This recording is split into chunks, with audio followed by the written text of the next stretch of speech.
This is the Perri Peltz Show on Sirius XM. Here's your host, Perri Peltz.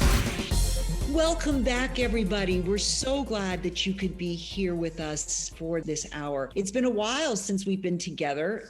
Happy New Year to everybody. It hopefully will be a happy and healthy year, which is really what we need. But obviously, it's off to a very, very challenging beginning. Just a bit over 1 week ago, an angry mob stormed the Capitol while Congress was meeting to certify the 2020 election. While they were tending to the machinery of our democracy. And here we are just over a week later, President Trump has been impeached for the second time for inciting an insurrection. That's the first time in this country's history that a president has been impeached for the second time. But in many ways, this story is just beginning to unfold, and reckoning with the profound divisions in this country is something that we are still all grappling with, understanding exactly what happened.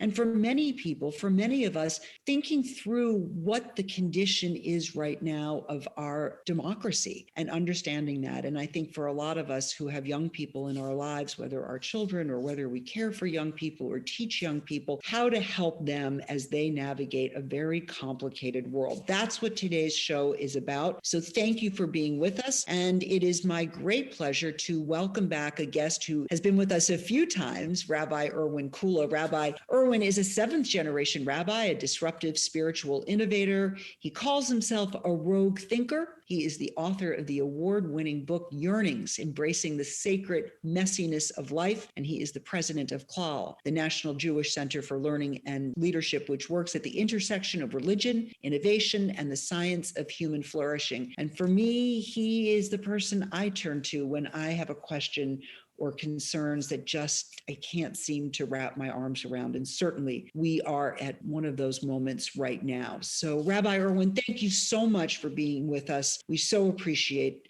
you being here and bringing your wisdom and your insights. It's good to be here. This feels like a sane spot for a second. Yeah, it's messy. Look, it took a long time to get here. January 6th didn't happen, poof. So there's many levels about this, and I think that if I was doing an ordering, I'd say the first thing is there needs to be accountability, which is going to be very complicated because we need to parse the many different people responsible. But I've been guided over the last week by these two things. One is a statement by a great teacher, Abraham Joshua Heschel, who said, while some are guilty, all are responsible. And I think being able to take that in, all of us, wherever we are in the food chain of the experience of America today and in the drama of America today, we need to, if we're not guilty, and we're surely not as guilty as Trump, and we're probably not as guilty as McConnell, and we're probably not as guilty as Hawley. And on the other hand, everyone is responsible because we're all in this together. So I think that's sort of one guiding principle. The other guiding principle is that America has been a very serious dream. And it really is an experiment. And it's always been messy. You started that way, It's always been messy. There's always been ugliness that's been a piece of the dream. And when you dream very, very, very big about a society with equality and individual rights and individual dignity, when you dream very, very big, there are going to be major falls. And we're having a fall now. But those of us with margins, right, those of us not guilty, we have a special responsibility to sort of rebuild the dream and not despair and not be cynical, not to be Pollyannish. There's going to be very hard work to heal the ugliness in the country. There is a good chance it will take at least another 2 cycles of presidential elections. And that's another decade. But it took a long time to get here. So I think that's my orientation. I like that. When some are guilty, what Rabbi said? That though few are guilty, all are responsible. And I think that's important. There's 74 million people who voted for Trump. Most of them, the vast majority, were horrified by what happened at the Capitol, probably as horrified as those people who didn't vote for Trump. So parsing fellow citizens is really important. We cannot live in a country in which we write off 70 plus million people. And maybe that's the third piece. If the first is, though few are guilty and all are responsible, and so I have to ask, how am I responsible? I am not guilty, but I am responsible for having gotten here.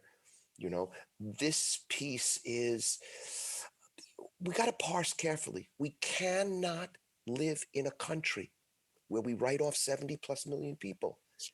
And there are different kinds of, right? There are Oh, people, I hear what you're saying, and I think it's such a and it's hard. It's Right. hard. It is really hard. And Erwin, just, we started having this conversation today because when this all happened, my first impulse was to text you and say, what the, how do you deal with this at a personal level, but also for those of us who have children or young people in our lives, whether they are young children or adult children like mine, Erwin, like yours. What do you say? How do you guide them? How do you help them navigate this moment? And that's when I went to the expert, which Yeah. is you. Thank you. So I mean, I've had the same issues. It's when you texted me actually that morning, early in the morning. I thought, gosh, I just finished these conversations with my kids the night before. So, I've always done two things. One is first understand the emotions are real. The anger, the fear, the sadness, the disappointment, the rage. Emotions are very real, but they're always sources of wisdom. So once I start there, then I say, look, we have to own what it means to be an adult, and my children are like yours, becoming adults, right? Is we own the messiness of the moment, right? And then I do two things. One is, let's not catastrophize. Okay, the system did hold. He was impeached. The vast majority of people, including many people on the right, the pundits, the Bret Stephens, the Ross Stewarts, those people, look, the National Review, look how people now, is it too late? Yes, but look how people are standing up. Look at corporate America. Look at Amazon and Walmart and Silicon Valley. Is it too late? Yes, it's too late, right? But it's never too late is the other thing. So the system is whole and people with responsibility are beginning to act. That's the issue is not the fall. The fall is the normal course of events. The issue is what happens the day after the fall. And if you look at America, it's going to take time. We're working through. So the emotions are real. Two, let's not catastrophize. The system is held. Look at all the good things. And three is, what are you going to do? Because I think one of the problems right now is on the quotation marks resistance side, there's so much anger and there's so much fear and there's so much rage that those emotions don't give us control. The only way to get back control is to act in responsible ways. And now here's the key term, in one's own sphere of influence. I cannot affect the Republican Party's vote on impeachment, but I can affect the people I speak to who are Trump voters in my circle and be curious and try to understand. And very important, give an off ramp to people. If we do not give an off ramp to people who are basically fellow citizens, good people who, for many, many reasons that history will help uncover, and PhDs will be written about this period. If we do not give them an off ramp, we isolate, we exile, we humiliate, we diminish, we make small, then we cannot begin the healing process. And so I think that's really it worked for my kids. The emotions are real. I feel them too. What adults do is they recognize, they don't act like Trump on impulse. They look at the emotions and they examine the emotions, right? Then they take responsibility for a way they don't catastrophize. They take back control by in their sphere of influence. And our kids have spheres of influence. They're they're the luckiest, most blessed, most entitled children.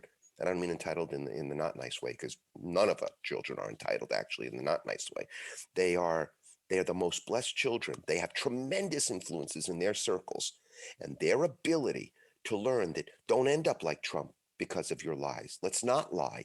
Don't imagine that character isn't important. Character is important. It doesn't matter if you agree with policy. At some level, character really is important. Means don't justify, right? Ends don't justify means. Don't think you have enough power in your social circle to control someone who you know is damaged. That's what Republicans did. It was a Faustian bargain.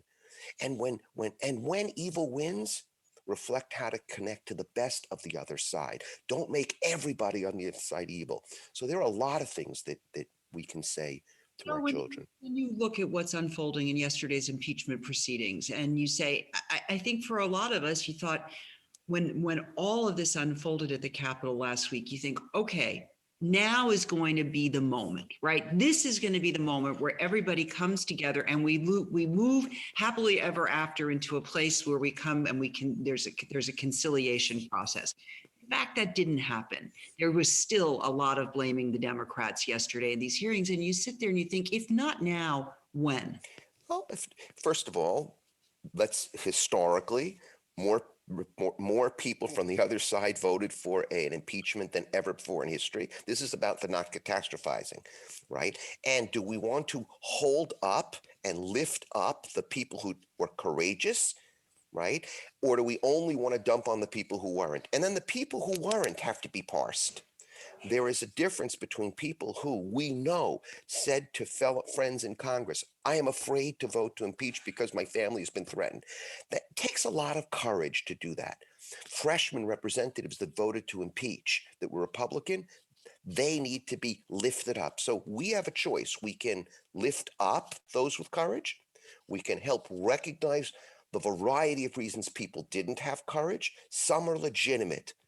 When their families were threatened, I don't know what I would do. I'd like to think I would do the right thing. And then there are the bad people. Jim Jordan is a bad person. Okay. And we have to be able, this is not moral relativism. We have to be able to call out that. But who is the we in the question?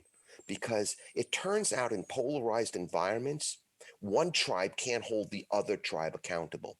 One can only hold the most extreme people in one's own tribe accountable.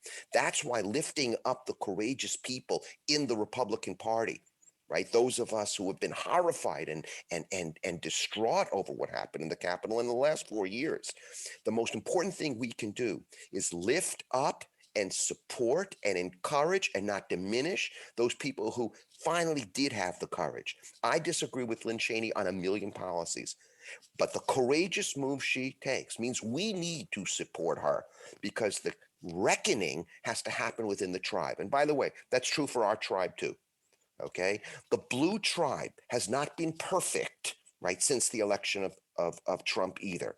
And it's not moral equivalence because few are guilty, but all are responsible. How I am responsible is part of what the blue tribe needs to reflect on.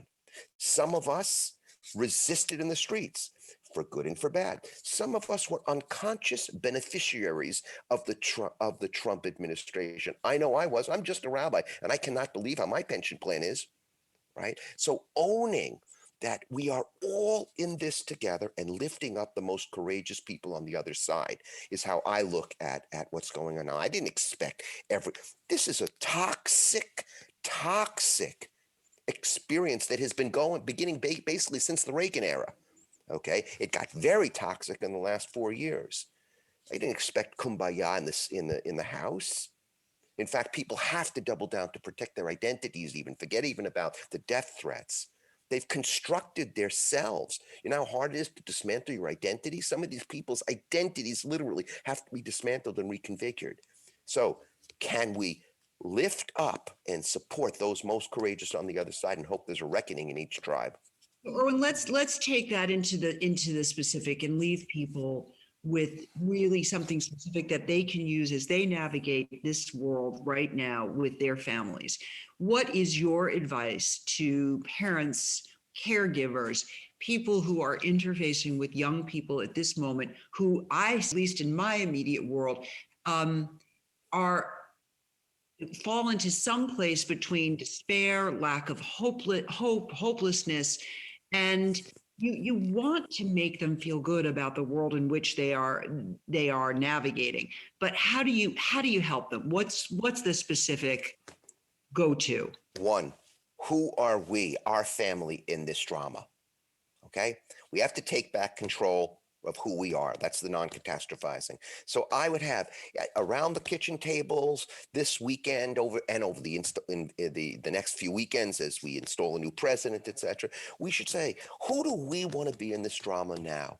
What is my responsibility in any way for where we are? I know what Trump's responsibility is. I know what McConnell's responsibility is. I know what Jim Jordan's responsibility is. I know what Kevin Duna's responsibility. But what's my responsibility? I know how they're guilty. What's our responsibility as a family? What do we want to do that could be different, that could contribute to the single most important job to be done in the country, which is to begin to turn the divided states into the United States again? So there is no shortcut for self-reflection. Then two, right, I think we ought to begin to ask about the cost of being right.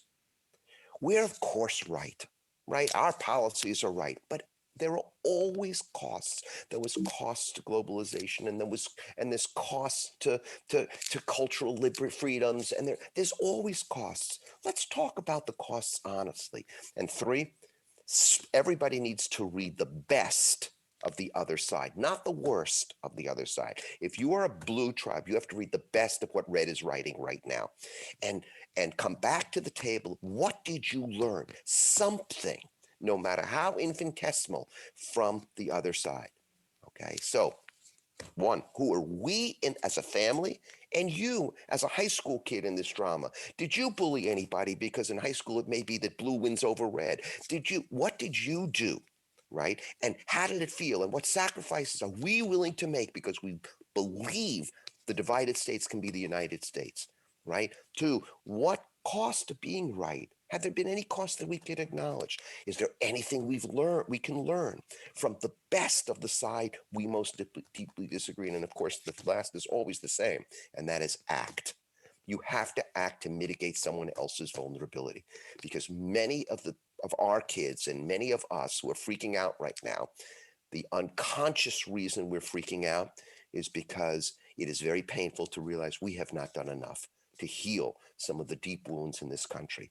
And it doesn't mean we're morally bad. It's very complicated to wander through life together. And so much of our fear, people whose margins are excellent, people who are living quite fine, most of our fears, most of our anger, most of our disappointment, most of our despair is an unconscious managing of a deeper pain and realization that we have not done enough to heal the wounds of our fellow citizens. On that note, Rabbi Irwin, keep your text on so I can continue to text you in these moments. You know, first of all, just quick, your texts actually stimulate my thinking, which wind up in my interviews and my writing. So keep doing it. Rabbi Irwin, thank you. Thank you so much. How can people find out more about the work that you're doing? Well, you can go to me on Facebook, where I'm posting a lot of stuff right now, which is good. And then my organization, Clal, CLAL.org. Great. Rabbi Irwin Kula, seventh generation rabbi, disruptive spiritual innovator. This is the Perri Peltz Show. Here's your host, Perri Peltz.